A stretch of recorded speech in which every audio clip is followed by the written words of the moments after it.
Certains ils se focalisent sur les œuvres. Je dois faire ce qui est bien pour aller au ciel. Je dois faire ce qui est bien pour aller au ciel. Ça, c'est ce qu'on appelle les œuvres. Ça, c'est ce qu'on appelle la sainteté pratique. D'autres disent seulement, j'ai seulement la foi. J'ai beaucoup la foi. J'ai beaucoup la foi. Je crois seulement. Les œuvres, c'est rien. Je crois seulement. J'ai seulement la foi, la foi, la foi. Sans les œuvres. Alléluia. C'est un peu comme la bagarre qui se passe entre ceux qui disent qu'il faut appliquer la loi, la loi, la loi, la loi. Et les autres qui disent qu'on est sous la grâce, la grâce, la grâce, la grâce. Donc on a d'un côté certaines personnes qui condamnent. Oh, je t'ai vu en boîte, tu vas aller en enfer. Je t'ai vu faire ça, tu vas aller en enfer. Et de l'autre côté, on a d'autres personnes qui disent, il suffit que je demande pardon. Donc il fait tout ce qu'il veut. On n'est pas sous la loi, on est sous la grâce. Je peux faire tout ce que je veux. Et donc ça ne compte pas. Alléluia. Maintenant, qui a raison et qui a tort? Parce que chacun d'eux peut prouver avec la parole de Dieu que ce que je dis est vrai. Alléluia. Chacun d'eux peut prendre un verset biblique et confirmer ce qu'ils sont en train de dire.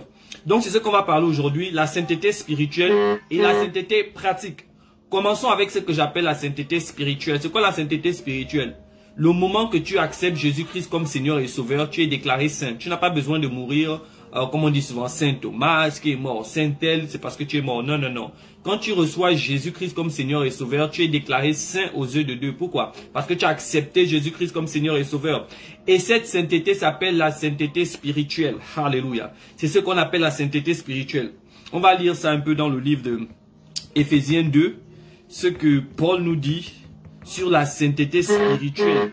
Alléluia. Paul nous dit dans Éphésiens 2 à partir du verset 8. Car c'est par la grâce que vous avez été sauvés, par le moyen de la foi. Et cela ne vient pas de vous, c'est le don de Dieu. Donc en réalité, il dit que tu n'as rien fait. Être sauvé, ça ne se mérite pas. Alléluia. Il dit que tu n'as besoin de rien faire. Tu as seulement cru et tu es sauvé. Alléluia. Et tu peux confirmer ça avec les Écritures. Ensuite, il continue au verset 9.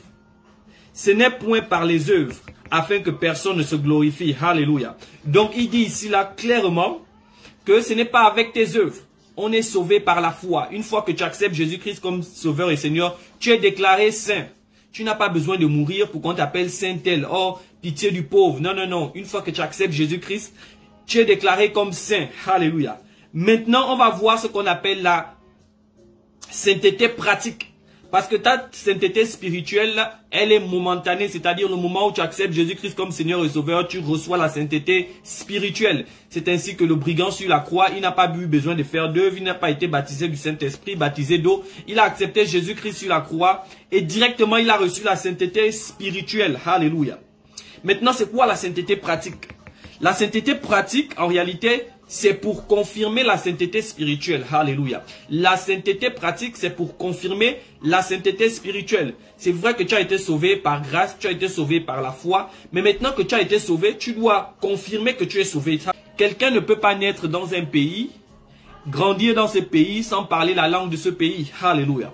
Si tu nais aux États-Unis, 1 an, 2 ans, 3 ans, 4 ans, 5 ans, 6 ans, 7 ans, même si tu es fan, même si tu es espagnol, même si tu es chinois, tu vas forcément parler l'anglais. Alléluia. Donc c'est ça. Quand tu es sauvé spirituellement, ça vient automatiquement avec les œuvres.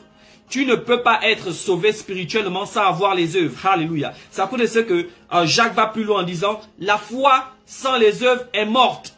Alléluia. Donc on va lire ça. Dans Jacques 2 à partir au 17. Il en est ainsi de la foi. Si elle n'est pas accompagnée des œuvres, elle est morte en elle-même. Alléluia. Donc il dit quoi? La foi que tu as reçue, le salut que tu as reçu en croyant seulement en Jésus-Christ, ça ne suffit pas. C'est un peu comme quelqu'un qui dit, je suis né aux États-Unis, j'ai fait 20 ans là-bas, alléluia, et il ne parle pas l'anglais. Ce n'est pas possible. Alléluia. Ta foi doit être accompagnée des œuvres. Retournons même dans le verset qui dit, on est sauvé par grâce. Vous allez voir ce qu'il dit plus loin. Parce que je me suis rendu compte que souvent on s'arrête un peu plus tôt au lieu de lire tous nos versets. Car nous sommes son ouvrage. Descendons un peu plus. Car c'est par la grâce que vous êtes sauvés, par le moyen de la foi. Et cela ne vient pas de vous. C'est le don de Dieu.